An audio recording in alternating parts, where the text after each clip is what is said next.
At T-Mobile, our critical mission is providing unparalleled 5G coverage for when connectivity is mission critical.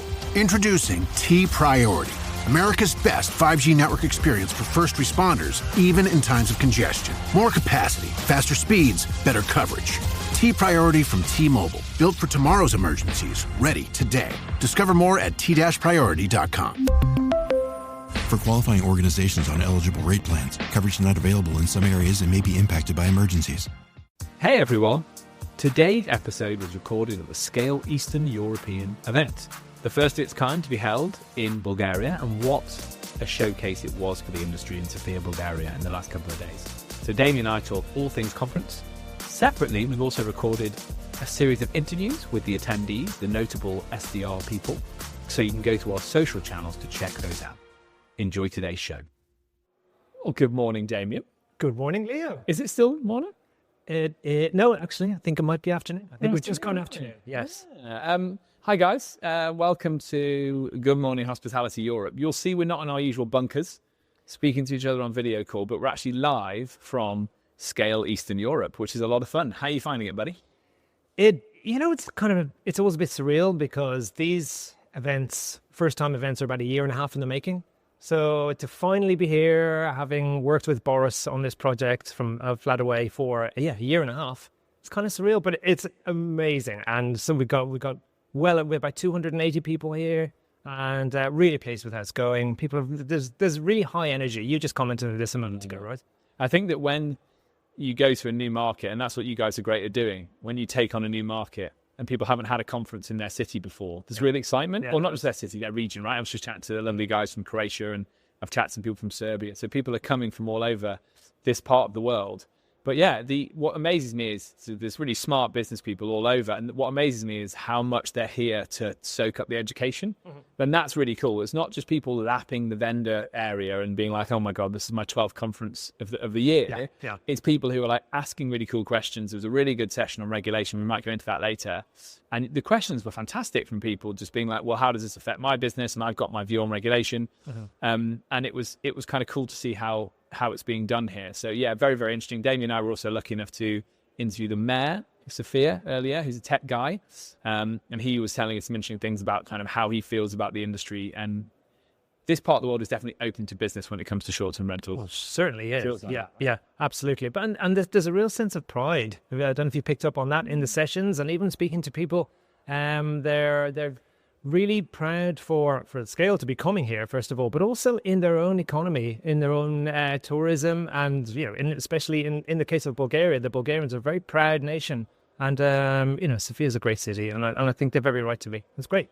It's got that lovely mix as well of urban, plus you look to your right and you see brilliant mountains. What a beautiful spot. Incredible. Yeah, we should really know the name of those mountains. It's just incredible mountains. That's what I call them. Yeah.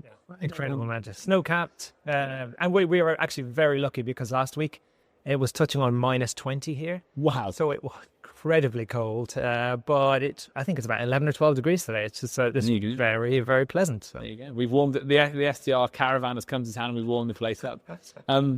First time in Sofia for me. I love it. First time for you? No, I've been several times actually. So I've been travelled Bulgaria a few times. So yeah, it's a great country, and people are very, very hospitable, very, very friendly. Nice. Yeah. Cool.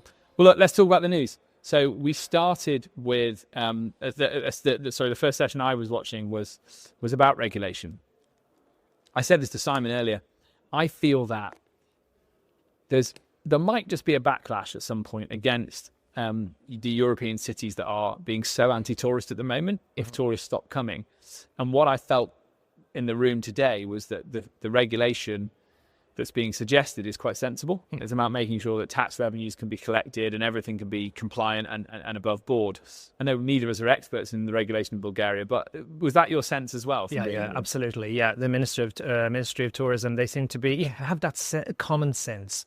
Which is something we do not see in many European countries, like blanket bans or restrictions or licensing that's forced upon companies, and sometimes those operators have to fold. So it really there's a sense of common sense, and it's great to see. Yeah. I think where regulation starts, often trends can follow, or it can happen the other way around. But I think in this case, we're maybe seeing both those things happening concurrently. The idea that in Europe, people I'm speaking to, and there was a session led by Booking.com earlier talking about this, people are searching for how to have the least impact when they go on holiday, least climate impact. And we're really starting to see that play through into people's choices about where they're staying. So people are inhaling all of this news about over-tourism. And maybe it's making them think, well, hold on a minute, let's go for a hike in the wilderness. Nice. Huge trends that I'm seeing. Do you agree with that? Well, I agree because of what Booking.com presented. Yeah. And that's the first really that I've heard and seen some data reported on this, how guests and travelers are looking for something a little bit different, like nocturnal stays, or noctourism, as that was called.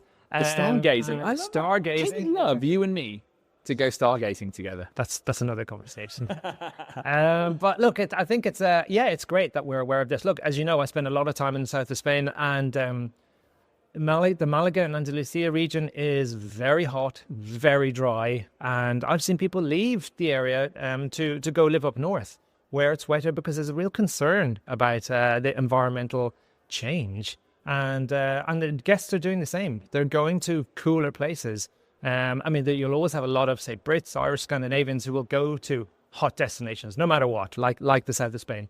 But there is a pattern of traveller behaviour that is changing, and I think that's great. But we need to be aware of it. Yeah, I agree with that. I've said it, I think, in earlier episodes this year of the pod. Is like my prediction is that those Northern European markets are going to have a really good year. Yeah. And even for us in the UK, where we're deciding to go, you are able to look across Europe or north instead of always looking south. Mm-hmm. And I think that's going to be a trend. And I wonder what it means long term for the impact of tourism in those areas that are potentially becoming a bit too hot.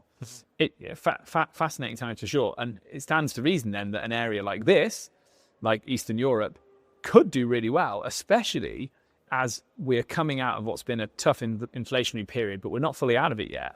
People, budget-conscious travellers, why wouldn't you come here? It's such a wonderful part of the world, and you're going to pay far less than being in Ibiza or Menorca or something like that. For sure. I mean, I think those traditional areas that are destinations that many people go to, they're expensive. Forget about over-tourism or any of those kind of issues. They are expensive, and people are looking for alternatives now. And yeah, I mean, things are a bargain here. They really are. It might change, but it's just wonderful to experience and not to be thinking that a trip like this is going to break the budget at all. So it's a great city. I agree. And I've always said that our industry is recession-proof. And I think that people don't really want to compromise on having to go away. Mm-hmm. Everyone wants a break. A couple of times a year, 3 times a year. I mean, Damian's always on holidays. You're a bad example. For 12 holidays a year. I just book a conference in whenever I need to go somewhere. Get away from the kids. Just have a great time. I get it. Amelia, if you're watching, sorry. But if they're having those holidays, they're not stopping having them. They're just looking at maybe having them in a more budget-conscious way. Yes, absolutely. We looked at the data. We started the year in Europe incredibly well. So January was a really good score. Economic forecasts are looking a bit brighter. What's your? Can I ask you, what do you think is going to happen this year with the industry? Can you see us keeping this momentum through the year and it being better than last year, or are you a bit more cautious? Simon was cautious when I put the question. I'd be very cautious. I mean, we all know there was a huge spike post-COVID for 18 months or so, and I think things have been a struggle for a lot of people. I think in the UK. The typical marketplace it's been difficult over the last while. The weather's been rubbish over the last 100 years, but generally it's been very difficult. I know a lot of operators throughout the UK, especially and in Spain, who've found things tough. So I would be very cautious about predicting anything for a start, but I think we're going to go through. I'm not sure if it's tough times, but I think we need to be careful and not just plan for the future in a conservative way. Yeah, it's interesting. Let's talk about direct bookings if we may. We may. You'll be doing a session later. Yeah, which I'm looking forward to. So without giving away actually you can give it away. It's coming out. Give it all away. Yeah, exactly. Secret sauce. Here we go.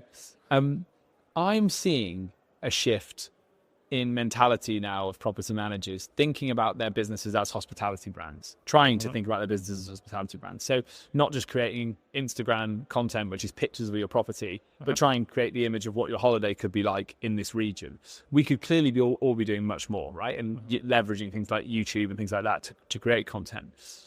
But I think we're in a pretty good spot in Europe in terms of how people are working towards thinking about their own distribution. And it feels like it's potentially an idea that's come of age around the fact that AI is changing search. So give us an update. We haven't talked direct bookings in a while, but I know it courses through your veins. So I've been running the Book Direct show for 5-6 years, and I would personally say that we've always had a leaning towards trying to get direct bookings and, reducing that reliance on the big OTAs that we love. So I don't think there's been a significant shift in that mindset. However, I think perhaps there's a lot of property managers and hosts out there who kind of are starting to realize actually it doesn't necessarily need to be that difficult. Getting a website, making sure you capture those emails. I'm giving away half of my talk here. Capturing email addresses, making sure you're visible, having a phone number available, little things like this that actually make it a lot easier to capture those direct bookings. Repeat bookings, obviously, are a big part of that. So whether there's been a change in the mindset, I'm not sure. I think it's always been there. The data would suggest that it's kind of plateaued in terms of the amount of direct bookings that there generally are generated. It's kind of seems to be between 20 and 25% is the average globally. So there's a lot of room for improvement. But I think we all need to be just have that kind of awareness that we can do things differently. We don't have to rely on one or two major OTAs out there. And do you agree with me that AI is a potential opportunity there for that? Jury's still out. Look, absolutely, there are ways to integrate AI into your direct booking strategies for content, for search results, 100%. How that's changed over the last year, I don't know. I think it's yet to see a significant spike in terms of direct bookings. But I'm not going to lie, I don't have the data to back that up. So we just want you for opinions. We don't ask you for logic. Opinions. We ask you for opinions. We know you won't do your homework. So just come and talk. I'm not prepared for this at all. But yeah, it's exciting. It'll be interesting to see how many of the attendees check out my presentation today. We can report back on that. But look, I think the fact that we have these conversations, I think, is the main thing, and that property managers, hosts, just know that there are ways for them to expand their business. And it's not a case of shifting to, I'm going all in on direct bookings. Not at all. It's just diversifying your channels and just making your business a little bit more solid and sustainable. Tell me, what else has caught your eye here to the couple of days you've been here, or what else interests you that you've watched? Well, I only arrived in the night before last, very late. Yesterday, I was here prepping all day, so I can't say I've seen much of the city. But really, I think just seeing all the bums on seats today was a big thing, and seeing the engagement, seeing people just the excitement of having an event come to their region is a real. It means a lot to us as a Scale team, and long may it continue. We hope this is an annual event. Yeah, and I think the data is suggesting, isn't it, that travellers are looking at. I mean, we focused on it a couple of weeks ago. Croatia, I think, is the most searched for destination at the moment, or Croatia's the number one for spring bookings, like Easter bookings. Croatia seems to be the place. So again, you've got travellers coming from Western Europe, from the UK, over to this area, but also people in these markets travelling and using short-term rentals. So we're seeing huge growth there as well.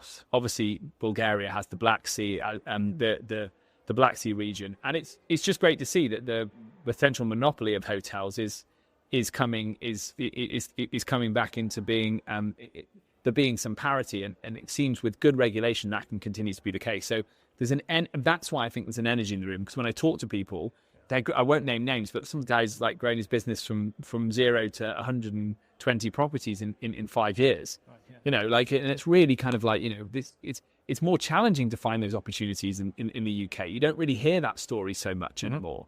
It's people kind of getting to 10, 15 and and then regulation making it hard to do. So it's really interesting. There's guys here growing businesses really quickly, and I think thriving, you know.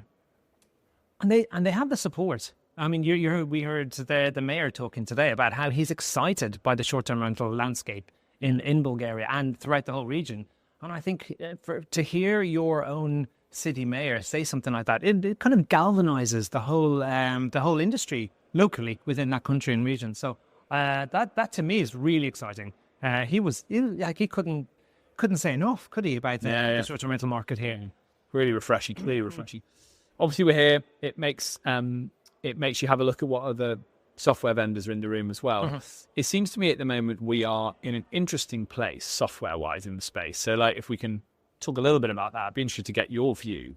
So, I think there's clearly a few very powerful PMSs at the moment that are really kind of that have put their foot down. There's a couple of front runners, but I'm still seeing a lot of people charging at their heels and creating PMS and creating software businesses. What's your sense of it? Because you obviously because people are applying to exhibit and you see who's got money or who's raising money. Like, well, the PMS conversation is extraordinary. So the property management software, I don't know if you in the room where Richard was talking about PMSs this morning, and he counted, I can't remember, it was a document or some research that he did, 650 odd property management softwares, and he knew of about 50 more on top of that. So there are probably, I would say, in reality, close to 1,000 PMSs out there, which is incredible. And I mean, starting and maintaining your own tech is a really tough gig. You know, I wouldn't do it for love nor money,